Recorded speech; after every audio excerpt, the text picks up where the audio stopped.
வெற்றிலை வராகித் தாயின் வெற்றி வாக்கு இது. என் தங்கமே, இன்றைய தினம் உன்னால் என்னை பார்க்க முடிந்தால் நாளையே நீ கேட்டது நினைக்கும். நீ என்னை பார்த்த இந்த நொடி முதல் உன் கவலை, கஷ்டம், வறுமை, பிணி இவை அனைத்தும் உன்னை விட்டு விலகிவிடும். பிறர் உன்னை குறை கூறினாலும், உனக்கு கெடுதலே நினைத்தாலும் நீ அவர்களுக்கு நல்லதையே நினைக்க வேண்டும்.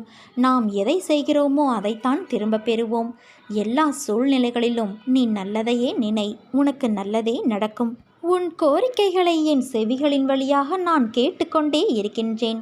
உனக்காகவே நான் அவதரித்து வந்திருக்கின்றேன். உன்னை அழகுபடுத்தி வாழ்க்கை என்னும் புத்தகத்தில் நுழைத்து அதை பக்குவமாக கையாள வைத்திருக்கின்றேன். காயங்கள் இல்லாமலும் வலிகள் இல்லாமலும் வாழ்க்கையை கையாள முடியுமா? பொறுமையும் சகிப்புத்தன்மையும் வேண்டும். அகங்காரம், அகந்தை இவைகளை தவிர்த்துவிடு. அதன் பிறகு எல்லாம் உன்னால் முடியும். வாழ்க்கை சக்கரத்தில் அனைத்தையும் எதிர்த்து சந்திக்க நீ தயாராக இருப்பாய். வாழ்க்கையில் வருவது அத்தனையும் நிரந்தரமில்லை, அனைத்தும் மாயை. ஒரு நாள் உனக்கு, இன்னொரு நாள் வேறு ஒருவருக்கு. அதனால் கவலைப்படாமல் மகிழ்ச்சியோடு இருக்க பழகிக்கொள் என் குழந்தையே. உன் கோரிக்கைகள் எதுவாக இருந்தாலும் அதை கண்டிப்பாக நிறைவேற்றி நான் தருவேன். கர்ம வினைகள் உன்னை விட்டு விலகப் போகிறது. கடன் தொல்லைகள் விலகப் போகிறது. வரவேண்டியது வந்து சேரப்போகிறது. நீ எதற்காக காத்திருந்தாயோ அது நிச்சயம் நிறைவேறும். நீ விரும்பிய வாழ்க்கை, விரும்பிய வேலை இவை அத்தனையும் என் பரிபூர்ண ஆசிர்வாதத்தோடு உனக்கு கிடைக்கப் போகிறது தங்கமே. இனி நீ கொடிக்கட்டி பறக்கப் போகிறாய். கஷ்டப்படுகிறேன், என்னிடம் இல்லை, எப்படி தருவேன்? எதற்காக தர வேண்டும்? எதற்காக நான் செய்ய வேண்டும்? இப்படி பேசுவதை இன்றோடு தவிர்த்துவிடு. நான் இருக்கும்போது நீ கடுகளவும் கலங்கக்கூடாது. உன்னை எவரிடத்திலும் நான் விட்டு கொடுக்க மாட்டேன். எந்த நேரத்திலும் கைவிட மாட்டேன். நலமாக இருக்கிறேன், முடிந்ததை செய்கிறேன், முயற்சிக்கின்றேன், தருகிறேன் இப்படி சொல்ல பழகிக்கொள். என்னை நீ சரணாகதியடைந்தால் உன்னை நான் பாதுகாப்பேன். பொறுமையாக இரு என் தங்கமே. உன் கடந்த காலத்தை பற்றியோ தற்போதைய நிலையை பற்றியோ சிறிதும் கவலை கொள்ளாதே. காலங்கள் மாறும். மாறவில்லை என்றால் நான் மாற்றுவேன். வாழ்வில் நீ நினைத்து பார்க்காத வளமான வாழ்வை வாழ்வாய். நீ கடக்கும் பாதைகள் யாவும் உன் வாழ்வை மேன்மைப்படுத்தத்தான் நடந்து கொண்டிருக்கிறது. உனக்கு என்றுமே வழித்துணையாக நான் இருப்பேன் என் குழந்தையே. வாழ்வில் இதற்கு மேலும் நல்ல நல்ல நிலைமைகள் உள்ளது. இன்னும் பல அற்புதங்களை உன் வாழ்வில் நீ காணத்தான் போகின்றாய். பல அற்புதங்கள் உன் வாழ்வில் நடக்கத்தான் போகின்றது. இப்போது இருக்கும் எதுவும் நிரந்தரமல்ல. என்னை வழிபட ஆரம்பித்து எத்தனை நல்ல வினைகளை நீ செய்துள்ளாய். உன்னை ஏளனமாக பார்த்து நகைத்தவர்கள் முன்னிலையில் நீ கொடியாய் உயர்ந்து நிற்கப் போகிறாய். உன்னை தாங்கும் கம்பாக நான் இருக்கின்றேன். என் உயிராய் நீ இருக்கிறாய். உன்னுடைய மனநிலையில் ஏன் இந்த மாற்றம்? உன் இயல்பு நிலையிலிருந்து மாறி ஏன் இப்படி எதையும் உணராதது போல, வாழ்க்கையே மறத்து போனது போல ஏன் இந்த தோற்றம் உனக்கு? நீ நிறைய விஷயங்களை மாற்ற வேண்டியதாய் உள்ளது.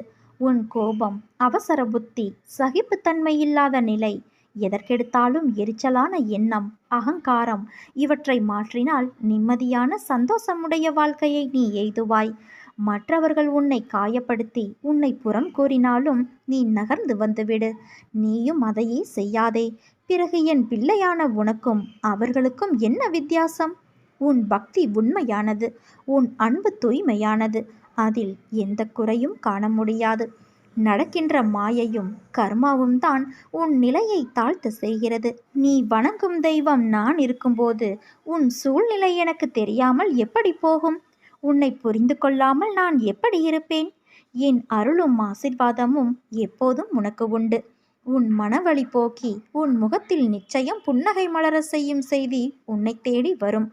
இந்த நொடியை என்னிடம் ஒப்படைத்துவிடு. ஒன்றை மட்டும் நன்றாக தெரிந்து கொள். புண்ணிய பலம் இருந்தால் மட்டுமே நீ என்னை வணங்க முடியும். எவ்வளவோ திட்டங்களை நீ தீட்டி இருக்கின்றாய். ஆனால் உன்னால் வெற்றி பெறத்தான் முடியவில்லை. என்னை வணங்கியும் உன் கஷ்டங்கள் இன்னும் தொலையவில்லை என அங்கலாய்க்கின்றாய். யார் கெஞ்சினாலும் கெஞ்சாவிட்டாலும் எனக்கு விருப்பமில்லை என்றால் நான் யாருக்கும் எதையும் தரமாட்டேன். அது மட்டுமல்ல, நீங்கள் எல்லோருமே திட்டங்களை தீட்டுகிறீர்கள். ஆனால் உனக்கு ஆதியும் தெரிவதில்லை, அந்தமும் புரிவதில்லை. உனக்கு எது நன்மை, எது தீமை என்பது எனக்கே தெரியும். இந்த உலகில் எனக்கு தெரியாதது என்று எதுவுமே இல்லை. நடந்தது, நடப்பது, நடக்கப் போவது அனைத்தும் என் உள்ளங்கை நெல்லிக்கனி போல அனைத்தும் இருக்கிறது. என்னுடைய விருப்பத்திற்கு கீழ்ப்படிந்து நீ நடந்து கொண்டால் பக்தர்கள் சுகத்தையும் சாந்தியையும் பெறுவார்கள்.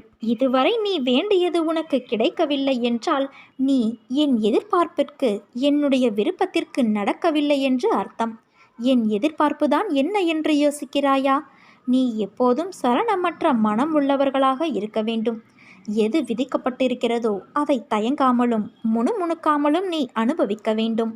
இன்பத் துன்பமும் சுக துக்கமும் நிலையற்றவை. இன்று இருப்பது நாளை மாறிப்போகும். அதனால் மாற்றத்திற்குரிய ஒன்றுக்காக மனம் கலங்காமல் இருக்க வேண்டும். மனதை எதன் மீதும் திருப்பாமல் என் பாதங்களின் மீது திருப்பி எப்போதும் சாதாரணமாக என் நாம ஜெபம் செய். காலம் எப்போதும் ஒரே மாதிரியாக இருக்கும் என்று கருதாதே என் குழந்தையே. தங்க சிம்மாசனங்களும் கண் மறைவாகிவிடும். அதிகாரங்கள் மறைந்து போகும். செல்வ வளம் சொல்லாமலேயே சென்றுவிடும். கொடுக்கும் கரங்களே பெற்றுக்கொள்ளும் கரங்களாகிவிடும். அப்போது கொடுப்பவர்கள் இருக்க வேண்டும் அல்லவா? அதனால் செல்வம் இருப்பவர்கள் கொடுப்பதை பழக்கப்படுத்தி கொள்ள வேண்டும். விதையை அப்படி விதைத்து கொண்டால் பலன் கிடைக்காமல் போகாது. என்னுடையது எனக்கு மட்டுமே என்ற பாவத்தோடு நாட்களை கடத்தி தேவை ஏற்பட்ட போது எனக்கு யாரும் இல்லை என்று கருதினால் பிரயோஜனம் என்ன? தானம் செய்தது ஒருபோதும் வீண் போகாது. ஆறுதல் சொன்னால் அது வீணாகாது. உதவி வீணாகாது. நல்ல சொற்கள் வீணாகாது. அன்பு வீணாகாது. தேவை நேர்ந்த போது அதிக பலனை இந்த குணங்கள்தான் இறைவனின் வடிவத்தில் பிரத்யட்சமாக உன் கண்முன் வந்து நிற்கும். என்றுமே வாழ்வில் நாணயம் போல இரு பக்கங்கள் இருக்கும். ஆனால் அதில் ஏதோ ஒன்றில்தான் உனக்கென்று தேவைப்படும் பக்கம் இருக்கும். உனக்கான இடம் வரும் வரை உன் பக்கத்திற்காக நீ காத்து கொண்டு இருக்கத்தான் வேண்டும். கஷ்டம் வரும் சமயங்களில் நிலை குலைந்து போய்விடாதே. நடப்பதை ஜீரணிக்க முடியாமல் திண்டாடாதே. எதையும் நம்பி யாரும் இல்லை என்று தைரியமடைந்து பார். இறைவன் ஒன்றை எடுத்துக்கொண்டால் இன்னொன்றை தராமல் இருக்க மாட்டான் என்று நம்பிக்கை வை. அமைதியாக இந்த இன்னொன்றை தேடு.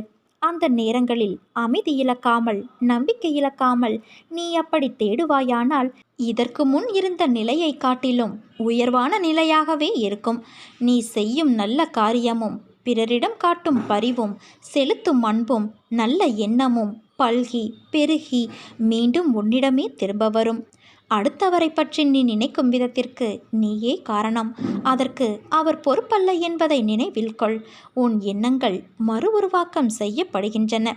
உன்னுடைய மௌனமான எண்ணங்களையும் உணர்ச்சிகளையும் குறிக்கும் உன் அகம் சார்ந்த பேச்சு உன்னிடம் மற்றவர்கள் நடந்து கொள்ளும் விதத்தில் வெளிப்படும். அனுபவிக்காமல் கர்மவினை தீர்ந்து போகாது குழந்தையே.